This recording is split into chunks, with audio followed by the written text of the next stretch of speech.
My roses are gone, Furley shrieked, his thin mustache quivering. A lady across the street said she saw an old man sneaking around my bushes. Have you seen an old man? An old man? Jack said, his voice jumping an octave. No, sir. No old men here. Just us. Young, roseless people. From inside the closet, a muffled voice began to sing. MacDonald had a farm. E-I-E-I-O. Furley froze. What was that? It's a new radio, Jack lied desperately. It only plays farm songs, very popular in the Midwest. The tension was broken when a single red rosebud fell from the doorframe of the closet. Furley picked it up, his eyes narrowing. Is this a rose? It's a cake decoration, Jack shouted, snatching it away and shoving it into his mouth. He chewed frantically. Delicious. Needs more sugar. Once Furley was finally ushered out, Jack collapsed against the door. He looked at Leo, who had emerged from the closet looking remarkably unbothered. Leo, Jack said, his voice low and dangerous. You have to find an apartment. Today. My date is in 4 hours, and I cannot have a rose thief roommate in the closet when Nancy Norwood walks in. Chapter 5. The Uninvited Guest. The evening arrived with the inevitability of a tidal wave. Jack was dressed in his finest blazer. The table was set with borrowed crystal, and the scent of duck l'orange filled the air. He had sent Janet and Chrissy to the movies. He had pleaded with Leo to stay in the bedroom. Everything was perfect. Then Nancy Norwood arrived. She was a vision in silk and condescension. She walked into the apartment and scanned the room as if she were looking for health code violations. Hello, Jack, she said, offering her hand as if it were a holy relic to be kissed. Nancy, you look beautiful, Jack managed, his confidence evaporating instantly. The dinner began well enough. The wine flowed, the duck was perfect, and Nancy was busy talking about her father's yacht. Jack felt himself leaning into the fantasy. He could be this man. He could live this life. Then, the bedroom door creaked open. Leo Moran shuffled out, wearing an old bathrobe and carrying an empty glass. He walked straight to the table, ignored Nancy, and filled his glass from the water pitcher. Fighting fire sure makes you thirsty, Leo muttered. Nancy froze, her fork halfway to her mouth. Jack, who is this?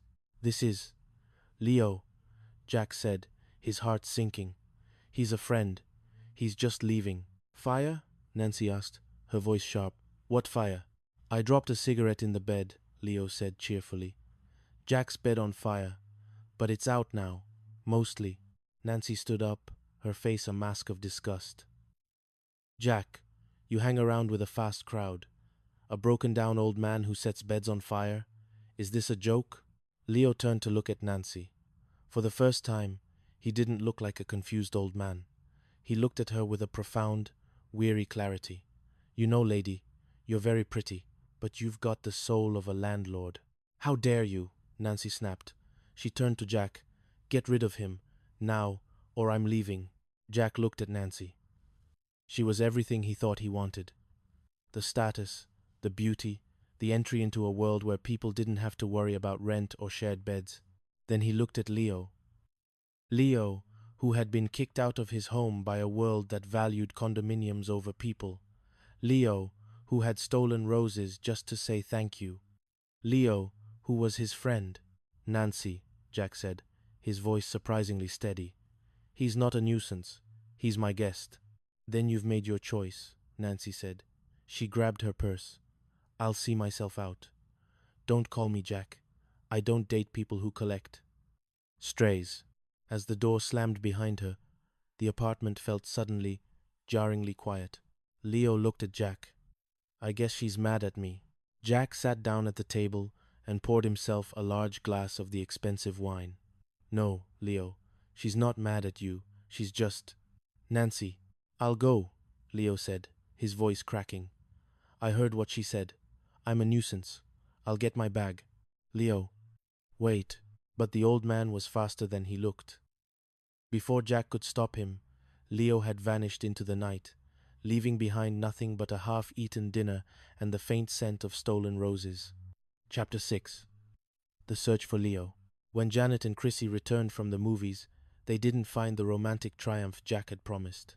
They found him sitting in the dark, staring at 2 plates of cold duck and a half-empty bottle of Bordeaux.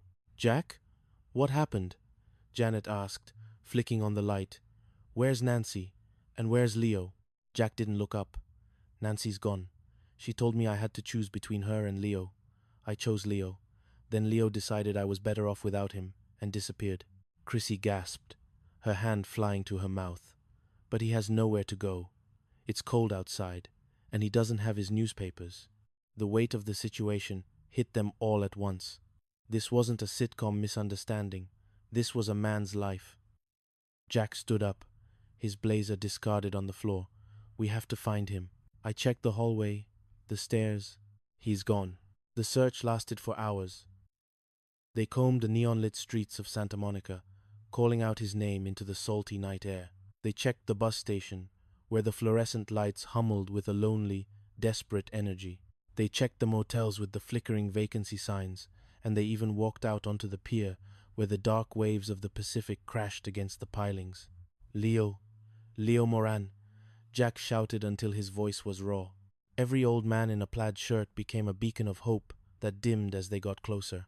The city felt vast and indifferent, a place built for the young and the fast, where someone like Leo could simply slip through the cracks of the sidewalk and be forgotten. "He's not here, Jack," Janet said softly, as they stood near the edge of the water. "Maybe he went to a shelter?" "Leo wouldn't go to a shelter," Jack said, his eyes stinging. "He has too much pride." They returned to the apartment at 3 a.m., exhausted and defeated.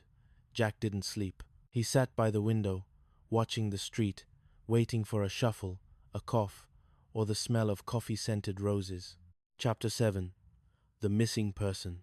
The morning sun brought no relief. Jack was on the phone by 8 a.m., calling the police. "Hello, missing persons? I'm looking for a person who's, well, missing. He's been gone all night. His name is Leo Moran." "Describe him," the voice on the other end said, bored and bureaucratic.